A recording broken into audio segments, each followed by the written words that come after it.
Hey guys, Sean, Less Lethal for Dummies. Just another one of those casual shooting days. So I want to say I totally appreciate all the messages.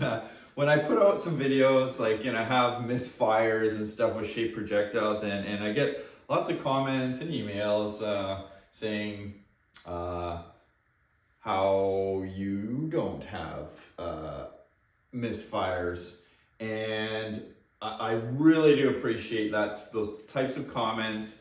I hear lots of reasons why things people do, and I do test them. So yeah, keep those comments coming, guys. I thoroughly enjoy dissecting these, and yeah, if you followed along, as I always say, shape projectiles and me have always just never gotten along until recently in my FSC with John Wixon's follower. But now again, I am kind of back on my M17 kick, and I do go through these little bouts of, trying to make it better. There's always better. Detents is a big problem for me with the M17. As you know, having a mag inserted in airing can cause you to spit a ball, which is comical at most of the time, except maybe if you're having to use this in a defensive situation. So, Mr. Wixon has printed a detent for the M17 that I will be trying. Not today. It was actually, it was part of my birthday present, apparently. But today I'm going to shoot HP68 Grimburg barrel, shim Tipman TIPX detent, which is previously was my go-to, and it has worked the best. But recently I found it did wear in just like detents do, and I started to get ball drops again. And if there's one thing I can say is I have printed detents in my FSC. And those things, if you run 2 of those in an FSC, it literally is almost touching the ball on either side. They are very good, very strong, very durable. So much so that you probably only actually need 1, and 2 probably hurts your feet per second, your velocity a little bit. But for me, I just, 5 FPS. It's not even worth it. I'd rather look the part than be trying to gain, 5 feet per second. But in any case, Grimburg barrel, shim detent, 850 PSI, bottle, which is full. I'm gonna air it first, just so I can eliminate any chance of having a sort of a double feed or a flip in here. This particular magazine I'm using has a John Wixon spacer in it. Actually, I've replaced the rubber tube spacer that I was using finally, but so I'm using that and just a single factory mag spring in this. So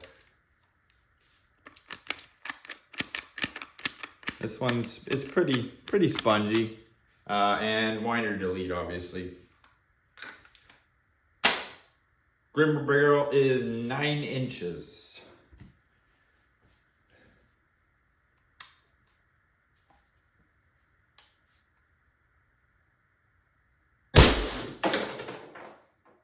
Wow. Crap, that even surprised me. Huh. 850 PSI. Whew.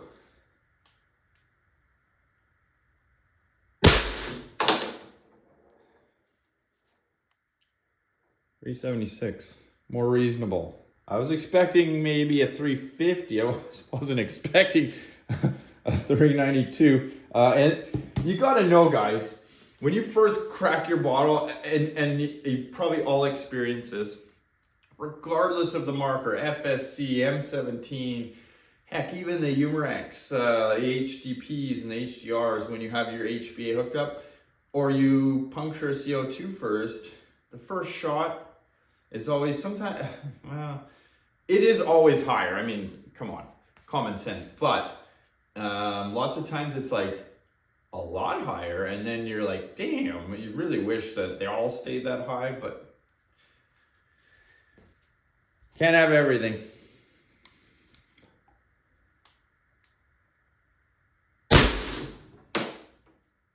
I'm actually quite impressed with that.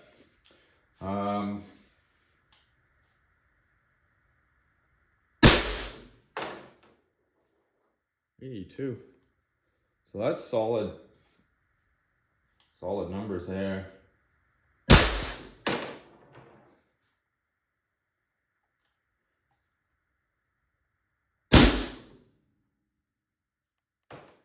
Two.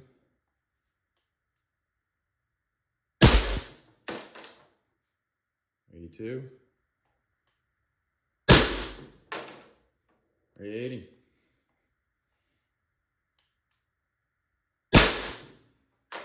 Oh, it dropped a little. 374. I'm okay with that though, guys. I'm okay with that.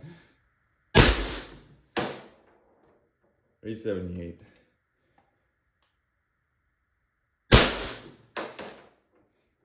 376. 376. And that was the last shot.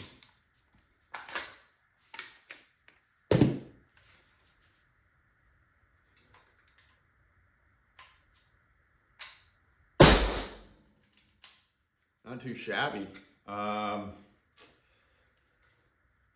I'll put the marks up on the screen, the jewels. So not all of them. I'll put some up there because, you know, it seems kind of repetitive sometimes to put, you know, make your best assumption there. But 380 was a pretty good average, I would say.